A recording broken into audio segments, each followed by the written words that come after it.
सभी विद्यार्थियों का छवि कैरियर इंस्टीट्यूट पे स्वागत है। आज हम लोग मूल विधि में एक नया टॉपिक पढ़ने वाले हैं जिसका नाम है घरेलू हिंसा से महिलाओं का संरक्षण अधिनियम। संरक्षण अधिनियम 2005। देखिए, ये कानून 2005 में आया, इसलिए इसका नाम हुआ घरेलू हिंसा से महिलाओं का संरक्षण अधिनियम 2005। इस कानून की बात करें तो आपको पता होगा सदियों से ही महिलाओं पर हिंसा, अत्याचार, अनेक प्रकार की क्रियाएं होती रही हैं। इन क्रियाओं को रोकने के लिए, इन दुष्प्रेषण को रोकने के लिए ही हमारी सरकार द्वारा एक कानून लेके आया गया जिसका नाम रखा गया घरेलू हिंसा से महिलाओं का संरक्षण अधिनियम। इस कानून की बात करें तो यह कानून एक सिविल कानून है। सिविल कानून का मतलब ये होता है कि इस कानून के जरिए उस महिला को कुछ आर्थिक सहायता, आश्रय गृह या सुलह समझौता के तहत किया जाता है। अगर हम इसमें भारतीय दंड संहिता की बात करें तो भारतीय दंड संहिता में इस प्रकार के कानून की बात की गई है और वो की गई है 498 ए। 498 ए में इस बात पर बल दिया गया है कि यदि कोई भी व्यक्ति, चाहे वो पति हो या पति का नातेदार हो, वो किसी महिला को मतलब अपनी पत्नी को मारता है, पीटता है, दहेज की मांग करता है, तो उस कंडीशन पर उसे 3 वर्ष का कारावास और जुर्माना दे होगा। लेकिन यह कानून एक छोटे एरिया तक ही सीमित है, इसलिए इनसे और भी कठोर कानून जो है लागू करने के लिए 2005 में एक कानून पास किया गया जिसका नाम रखा गया घरेलू हिंसा से महिलाओं का संरक्षण अधिनियम। अगर इस कानून की बात करें तो घरेलू हिंसा यानी घरेलू हिंसा का मतलब होता है घर में होने वाली हिंसा। अब उसके बाद आगे है महिलाओं का संरक्षण, यानी यह कानून केवल घर में होने वाली महिलाओं पर हिंसा के लिए संरक्षण का कार्य करता है। यदि घर में पुरुषों पर कोई हिंसा हो तो ये कानून उस पर लागू नहीं होता। जैसे कोई व्यक्ति है, मान लीजिए पति है और पति अपने पत्नी को मारता है, पीटता है, पति अपने पत्नी को मारता है, पीटता है, तो क्या यहाँ पे ये कानून लागू होता है? तो हम कानून के बारे में ही देखेंगे किसमें लिखा है महिलाओं का संरक्षण करेगा, वो भी कहाँ करेगा?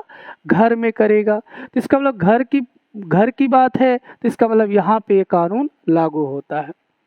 यदि कोई भी, मान लीजिए कि कोई लड़का है, अब वो लड़का अपनी माँ को मारता है, पीटता है या उनसे भी और भी दुष्प्रेषण करता है, तो क्या ये कानून लागू होगा? तो हाँ, ये कानून लागू होगा, क्योंकि माँ महिला है और महिलाओं का संरक्षण के लिए ये कानून आया है। अगर कोई, मान लीजिए कि यहाँ पे तो पुरुष प्रधान है, लेकिन अगर कोई महिला है, मान लीजिए कोई भाभी है किसी की, अब भाभी अपने ननद पर अत्याचार करती है, ननद को मारती है, पीटती है, तो क्या यहाँ पर भी कानून लागू होगा? तो हाँ, यहाँ पर भी कानून लागू होगा, इसलिए क्योंकि ननद एक महिला है और महिलाओं का संरक्षण के लिए ही ये कानून लागू है, इसलिए यहाँ पर भी ये कानून लागू होगा। लेकिन अगर ये उल्टा हो जाए, मान लीजिए कोई पत्नी है, अब वो पत्नी अपने पति को मारती है, पत्नी अपने पति को मारती है, तो इसका मतलब ये हुआ कि यहाँ पे पति को संरक्षण चाहिए और पति पुरुष है, तो ये कानून उस पर लागू नहीं होता है, क्योंकि पति क्या है? पुरुष है। और होना क्या चाहिए? महिला होनी चाहिए, तभी ये कानून लागू होगा। इस कानून की बात करें तो ये कानून 26 अक्टूबर 2006 को लागू हुआ, लेकिन ये कानून भूतलक्षी था। भूतलक्षी का मतलब है कि इसे 2005 में पास किया जा चुका था, लेकिन 2006 में ये लागू हुआ और इस कानून में इस बात की बात की गई कि ये कानून इस कानून के आने से पहले के जितने भी प्रभाव हैं उन पर ये लागू होगा। इसका मतलब ये हुआ कि मान लीजिए कि 2006 से पहले कोई घरेलू हिंसा का कोई केस है, तो क्या वहाँ पर भी ये कानून लागू होगा? तो हाँ, वहाँ पे ये कानून लागू होगा, क्योंकि ये एक बहुत लक्ष्य कानून है। दूसरी चीज, विस्तार की बात करें तो विस्तार इसका संपूर्ण भारत है। ये कानून जब लागू हुआ था तो उस समय केवल ये जम्मू कश्मीर को छोड़कर संपूर्ण भारत में लागू था। लेकिन आपको पता है धारा 370 समाप्त कर दिया गया और जम्मू कश्मीर भी हमारे देश का अभिन्न अंग बन गया और हमारा एक केंद्र शासित राज्य बन गया। अब उस केंद्र शासित जो राज्य बन गया, प्रदेश बन गया, उसमें जब वो हमारे देश में सम्मिलित हो गया, उसका संविधान खत्म कर दिया गया। तो इस प्रकार 31 अक्टूबर 2019 से जम्मू कश्मीर में भी ये कानून लागू है और वर्तमान में संपूर्ण भारत में कानून लागू है। इस कानून की बात करें तो इस कानून में 6 चैप्टर हैं, 6 पार्ट हैं, 6 अध्याय हैं। यानी हम कह सकते हैं उन्हें पार्ट के रूप में डिवाइड किया गया है, अध्याय के रूप में डिवाइड किया गया है या चैप्टर के रूप में डिवाइड किया गया है। इनकी संख्या कितनी है? 6। उन 6 चैप्टरों में धाराएं हैं जिनमें इन कानून के बारे में उल्लेखित है और धाराओं की संख्या कितनी है? 37 है। अगर हम राष्ट्रपति की बात करें तो राष्ट्रपति ने इसे 13 सितंबर 2005 को अपनी स्वीकृति प्रदान करती थी, लेकिन ये लागू होता है 26 अक्टूबर 2006 को। अगर हम इस धाराओं की बात करते हैं तो धारा पहली आती है। धारा पहली, जैसे आपको पता है सभी कानून में जो धारा पहली होगी उसमें नाम और विस्तार के बारे में बताया जाएगा। नाम की बात करें तो हमने आपको बताया इसका नाम होगा घरेलू हिंसा से महिलाओं का संरक्षण अधिनियम 2005। दूसरी चीज, विस्तार की बात की गई तो विस्तार वर्तमान में इसका विस्तार कहाँ तक है? तो ये संपूर्ण भारत तक है। संपूर्ण भारत में ये कानून लागू है। फिर उसके बाद हम जानते हैं कि धारा 2 क्या बताती है? परिभाषा बताती है। जैसे सभी कानून की धारा 2 परिभाषा बताती है, वैसे घरेलू हिंसा अधिनियम 2005 की धारा 2 परिभाषा बताती है। अब इसमें परिभाषा में क्या क्या चीज इंपॉर्टेंट है? देखिए, जैसे इसमें बालक की परिभाषा लिखी गई है। अब बालक कौन सा होगा?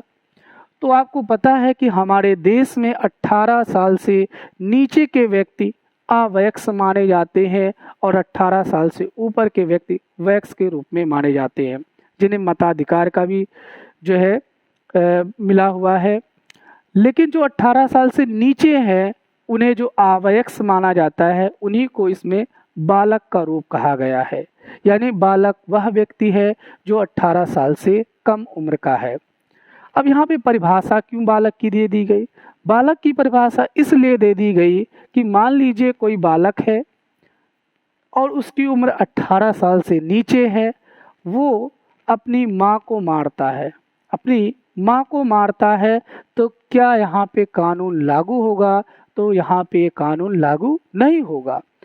अब देखिए, कानून लागू नहीं होगा तो इसका मतलब माँ तो महिला है, महिला का संरक्षण के लिए तो कानून लागू है, लेकिन ये लागू इसलिए नहीं होगा क्योंकि ये अपराध किसके द्वारा किया जा रहा है? बालक के द्वारा किया जा रहा है और बालक की उम्र कितनी है? 18 साल से नीचे है। लेकिन अगर वो बालक 18 साल की आयु पूरी कर चुका हो या 18 साल से ऊपर की आयु हो, अगर वो अपने माँ को प्रताड़ित करता है तो क्या यहाँ पर ये घरेलू हिंसा अधिनियम लागू हो जाएगा? तो हाँ, लागू हो जाएगा। क्यों लागू हो जाएगा? क्योंकि उसकी उम्र 18 साल से ऊपर की है और इस समय वो बालक नहीं है। अगली बात है व्यथित व्यक्ति। अब ये देखिए, व्यथित व्यक्ति का मतलब होता है पीड़ित। व्यथित व्यक्ति का मतलब पीड़ित। लेकिन यहाँ पे पीड़ित, तो पीड़ित क्या पुरुष होगा? तो ऐसा नहीं है। पीड़ित महिला जो है वो व्यथित व्यक्ति में कहलाएगी। जैसे यहाँ पे बालक ने अपनी माँ को मारा तो पीड़ित कौन हुआ? माँ हुई। माँ महिला है तो इसमें क्या हुआ? व्यथित व्यक्ति माँ है। पति ने अपनी पत्नी को मारा तो पीड़ित व्यक्ति कौन है? पत्नी है। और पत्नी क्या कहलाएगी? व्यथित व्यक्ति कहलाएगी। भाभी ने अपनी ननद को मारा, तो इसका मतलब ननद जो है वो पीड़ित है और महिला है, तो इसलिए व्यथित व्यक्ति कौन हो गई? ननद हो गई। लेकिन अगर वो पत्नी अपने पति को मारती है तो क्या पति तो पीड़ित है, लेकिन क्या वो व्यथित व्यक्ति की परिभाषा में आएगा? तो नहीं आएगा, क्योंकि इसमें उस बात की उल्लेख किया गया है कि पीड़ित व्यक्ति होना चाहिए और पीड़ित के रूप में क्या होनी चाहिए? महिला होनी चाहिए, लेकिन यहाँ पे महिला नहीं है। अगली बात कहते हैं प्रत्युत्तरदाता। प्रत्युत्तरदाता का मतलब कौन होता है? प्रत्युत्तरदाता यानी कौन उत्तर देने वाला है मारने वाले को। तो इसका मतलब जो मारने वाला हो यानी पीड़ित करने वाला व्यक्ति, पीड़ित करने वाला व्यक्ति। अब पीड़ित करने वाला व्यक्ति में कौन कौन होंगे? तो पीड़ित करने वाले व्यक्ति में कोई भी हो सकता है, पति हो सकता है, भाई हो सकता है, बहन हो सकती है, भाभी हो सकती है, यानी कोई भी व्यक्ति हो सकता है जो पीड़ित करता हो। जैसे यहाँ पे कौन पीड़ित करता है? पति पीड़ित करता है, तो पति क्या कहलाएगा? प्रत्युत्तरदाता। यहाँ पे कौन पीड़ित करता है? लड़का पीड़ित करता है, तो लड़का क्या कहलाएगा? प्रत्युत्तरदाता। यहाँ पे कौन पीड़ित करता है? तो भाभी पीड़ित करती हैं, तो भाभी क्या कहलाएंगे? प्रत्युत्तरदाता कहलाएंगे। दूसरा चीज यहाँ पे देखिए, बालक की उम्र जब 18 साल से ऊपर की है तो बालक पीड़ित करता है, तो बालक भी क्या कहलाएगा? प्रत्युत्तरदाता। अगली परिभाषा है मौद्रिक अनुतोष की। अब मौद्रिक अनुतोष यानी मौद्रिक मतलब पैसे, अनुतोष का मतलब उसको संतोष करने के लिए जो दी गई राशि। बाय द वे मान लीजिए कि अगर पति और पत्नी के बीच में घरेलू हिंसा का कोई कानून चलता है और उसके तहत पत्नी अपनी सुरक्षा के लिए या आश्रय के लिए या खान पान के लिए इस पति से कुछ मुआवजे के रूप में मांगती है, तो वो मुआवजा जो दिया जाएगा उस मुआवजे को क्या कहलाएगा? मौद्रिक अनुतोष कहलाएगा। अब हम अगली धारा के बारे में देखेंगे हम लोग, धारा 3 के बारे में। धारा 3 की बात करें तो धारा 3 में ही घरेलू हिंसा की परिभाषा दी गई है, यानी घरेलू हिंसा कौन कौन सी हो सकती है इसकी परिभाषा धारा 3 में दी गई। ये इम्पोर्टेंट है। क्यों इम्पोर्टेंट है? क्योंकि हर अधिनियम में, हर कानून में हम देखते थे परिभाषा तो धारा 2 में दी जाती थी, लेकिन यहाँ पे जो घरेलू हिंसा की परिभाषा है वो धारा 3 में दी गई है। अब धारा 3 के अनुसार से घरेलू हिंसा कौन कौन से प्रकृति को माना जाएगा। पहली प्रकृति ये है कि शारीरिक शोषण करना। शारीरिक शोषण करना घरेलू हिंसा के दायरे में आता है। दूसरी प्रकृति है कि यौन शोषण करना, घरेलू हिंसा का दूसरी प्रकृति के बारे में आता है।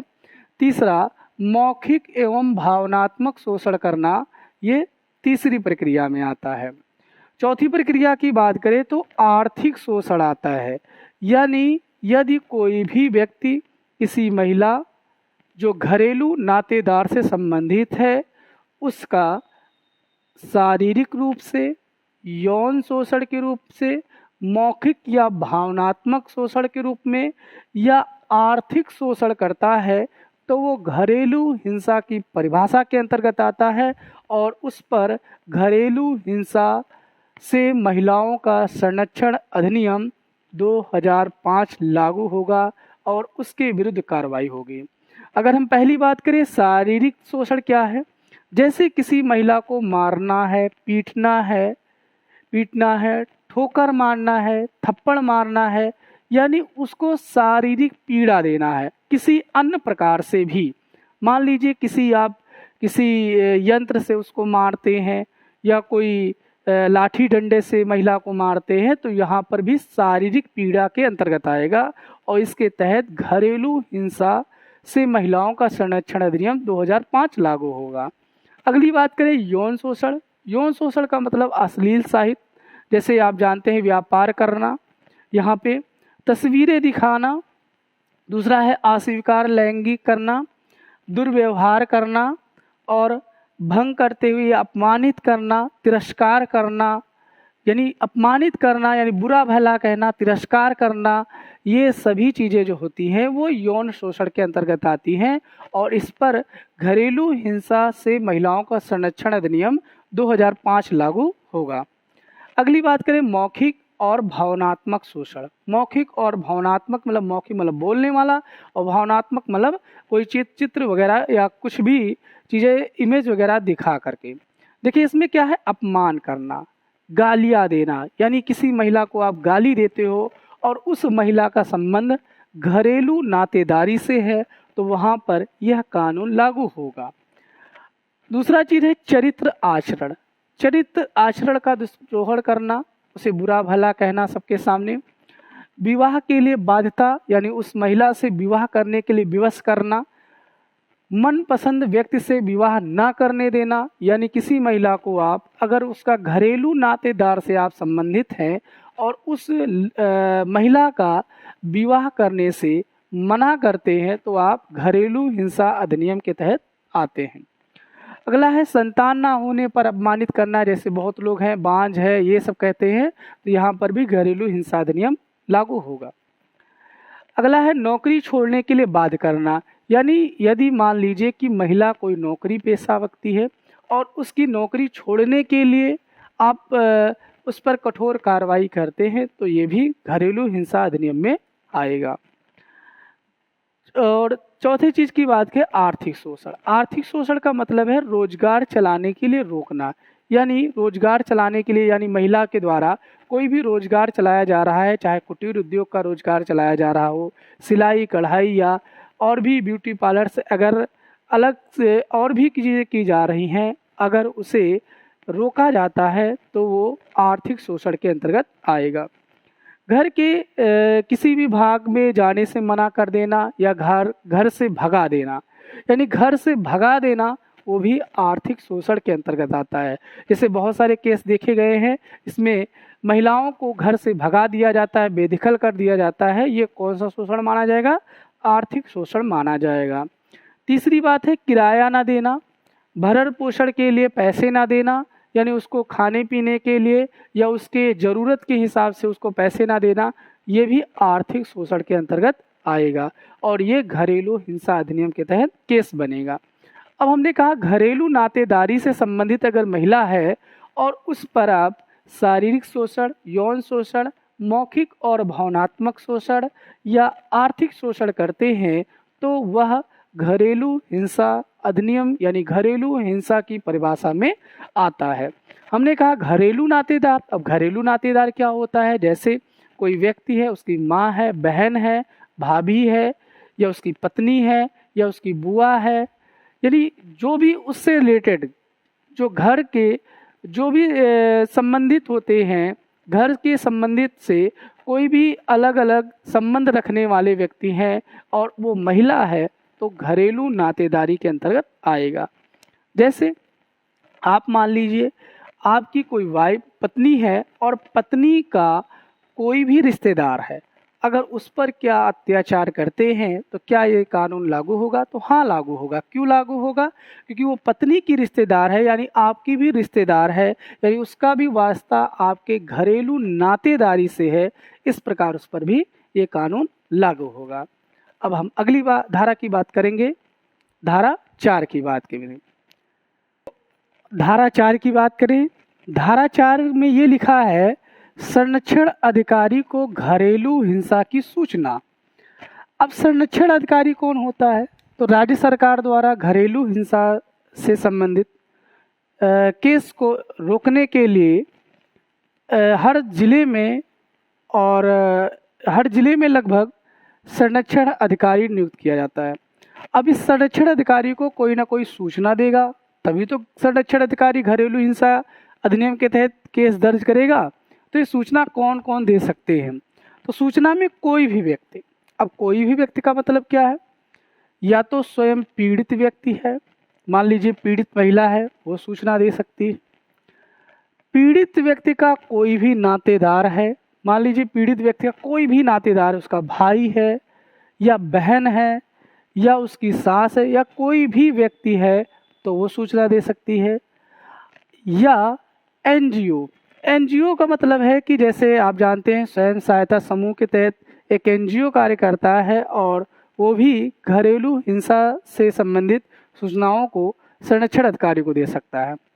या उस जहाँ पे घरेलू हिंसा हो रही है या होने की संभावना है, उसके बगल में रहने वाला व्यक्ति, पड़ोसी व्यक्ति या कोई भी व्यक्ति इसकी सूचना संरक्षण अधिकारी को दे सकता है। अब इस संरक्षण अधिकारी को इसकी सूचना मिलने पर क्या करेगा, तो ऐसी धारा हमारी 5 बताती है। संरक्षण अधिकारी यानी पुलिस अधिकारी इस सूचना को मिलने के बाद क्या करेगा, तो मिलने के बाद क्या करेगा कि पहले उस पीड़ित व्यक्ति को इसके बारे में बताएगा। इसके बारे में क्या बताएगा कि आपको इससे धनीय आदेश यानी आपको मुआवजा मिल सकता है। दूसरा चीज़ अभिरक्षा आदेश यानी आप की कस्टडी मिल सकती है। मान लीजिए कोई भी पीड़ित व्यक्ति ज़्यादा गंभीर है, उसे पुलिस की आवश्यकता है, सुरक्षा की आवश्यकता है, तो उसे अभिरक्षा दी जाएगी, सुरक्षा दी जाएगी संरक्षण अधिकारी द्वारा। निवास आदेश, मान लीजिए उसने घर से निकाल ही दिया, अब वो कहाँ रहेगी, तो इसलिए निवास आदेश दिया जा सकता है यदि उसके घर रहने के लिए दिया जा सकता है। जैसे आप जानते होंगे जिले में नारियों के रहने के लिए, महिलाओं को रहने के लिए नारी निकेतन बनाए गए हैं, ऐसे उसमें रखा जा सकता है। अगली बात, निःशुल्क विधिक सहायता यानी उसे जो कानूनी सहायता दी जाएगी उसके लिए कोई भी पैसा नहीं लिया जाएगा। फिर उसके बाद बात करते हैं आईपीसी।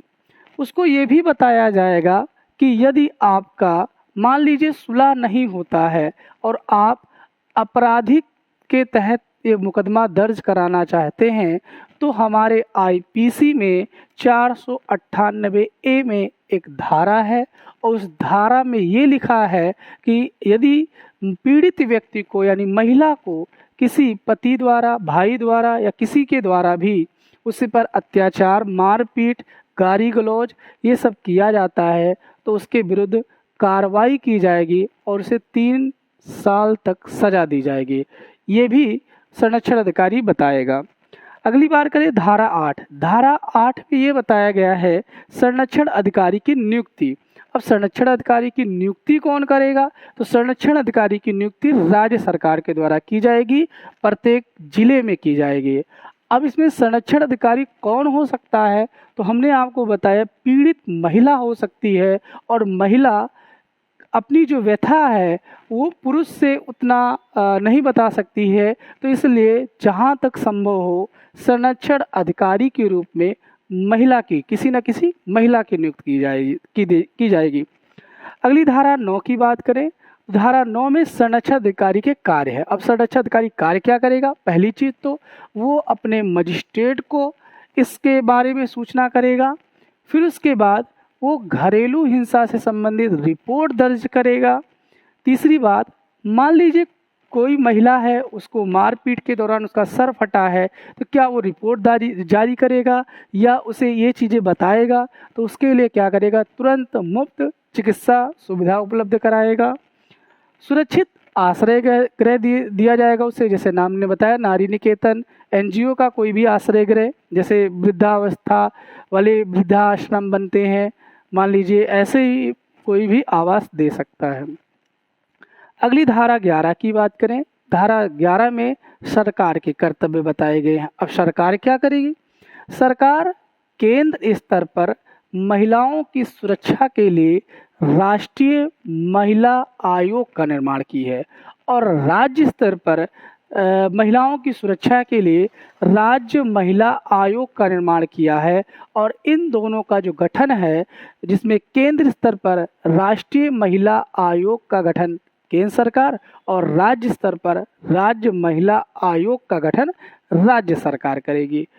तीसरी चीज़ क्या है कि वो जागरूकता अभियान चलाएगी। जागरूकता अभियान के तहत इस पर होने वाली हिंसा के बारे में वो बताएगी कि जो है ताकि ये हिंसा को रोका जा सके।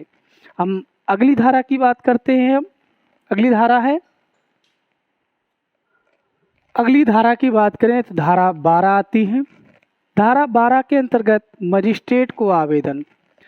अब मजिस्ट्रेट को आवेदन 3 दिन के भीतर किया जाएगा और 3 दिन के भीतर जब किया जाएगा तो मजिस्ट्रेट जहां तक संभव होगा उसकी सुनवाई 60 दिन के भीतर करेगा, यानी 60 दिन में उसे फैसला देना होगा। ऐसी हमारी धारा 12 बताती है। धारा 16 के अंतर्गत ये बताती है कि ये एक परिवारवाद का केस है और इसे हम बाहर न सुन करके एक बंद कमरे में सुना जाए तो धारा 16 के अंतर्गत सुनवाई जो होगी वो बंद कमरे में होगी। अगली धारा की बात करें, धारा 20। धारा 20 के अंतर्गत धनीय अनुतोष। धनीय अनुतोष का मतलब है पीड़ित व्यक्ति को कुछ मुआवजा, ये सभी चीज़ें जो दी जाएंगी ये धनीय अनुतोष कहा जाएगा। फिर उसके बाद धारा 29। मान लीजिए कि वो पीड़ित व्यक्ति मुआवजे से या आश्रय गृह से संतुष्ट नहीं है तो वो सेशन न्यायालय में 3 दिन के भीतर दोबारा इसे जो है मुकदमा दायर कर सकता है। अगली बात करें धारा 31। इसका मतलब ये है, धारा 31 में ये लिखा है कि बाय द वे संरक्षण अधिकारी ने पीड़ित व्यक्ति को धनीय आदेश, आश्रय गृह देने के लिए प्रत्युत्तर दाता को कहा, यानी किसी पुरुष या महिला को कहा कि मान लीजिए ये पुरुष है या पति है और ये पत्नी है। अब ये पति और पत्नी के बीच में घरेलू हिंसा से कोई मुकदमा आया तो उसमें ये कहा गया कि पति को या पत्नी को 15,000 रुपये दिए जाएंगे या आश्रय गृह दिए जाएंगे, और किसके द्वारा दिए जाएंगे? पति के द्वारा दिए जाएंगे। यदि पति ऐसा नहीं करता है, यानी संरक्षण अधिकारी के द्वारा दिए गए निर्णय को नहीं मानता है, तो उस समय यह धारा आपराधिक कानून में बदल जाती है। ऐसी धारा 31 बताती है। धारा 31 के अंतर्गत उसे 1 वर्ष की सजा होगी या 20,000 रुपये का जुर्माना हो सकता है, या तो दोनों हो सकता है। अगली बात करें धारा 32। धारा 32 ये बताती है कि घरेलू हिंसा से संबंधित जितने भी जो वाद आएंगे वो संज्ञेय होंगे, गैर जमानती होंगे, यानी इसमें जमानत नहीं होगी, ऐसा ये बताती है। अगर हम इसकी पूरे कानून की बात करें तो हमने देखा कि ये कानून आश्रय गृह और भरण पोषण के लिए धनीय आदेश, इन सभी चीज़ को देता है। तो हम कह सकते हैं कि ये कानून लगभग सिविल कानून है।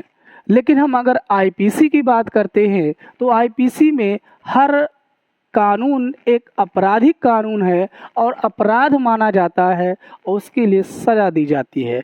लेकिन हमने ये देखा कि इस पूरे घरेलू हिंसा अधिनियम में केवल एक ही धारा है जिसमें सज़ा की बात की गई है और कोई और धारा नहीं है जिसमें सज़ा की बात की गई हो। तो इसलिए ये कानून लगभग 90% सिविल कानून है और हम 10% कह सकते हैं आपराधिक कानून है। यानी हम पूरी तरीके से ये नहीं कह सकते कि ये पूरी तरीके से सिविल कानून है, लेकिन ये भी नहीं कह सकते कि पूरी तरीके से आपराधिक कानून है। लेकिन हाँ, ये जरूर कह सकते हैं कि 90% लगभग सिविल कानून है, जिसके तहत धनीय आदेश, आश्रय गृह, यानी जहाँ पर इसे अपराध ना मान करके उन दोनों के बीच में सुलह समझौता कराया जाएगा। लेकिन हम 10% ये कह सकते हैं कि ये ऐसे आदेश को यदि वो नहीं मानता है तो उसे अपराध मानकर सज़ा भी दी जाएगी। तो इस प्रकार घरेलू हिंसा अधिनियम से संबंधित जितने भी महत्वपूर्ण धाराएं थी उनके बारे में हमने देखा। धन्यवाद।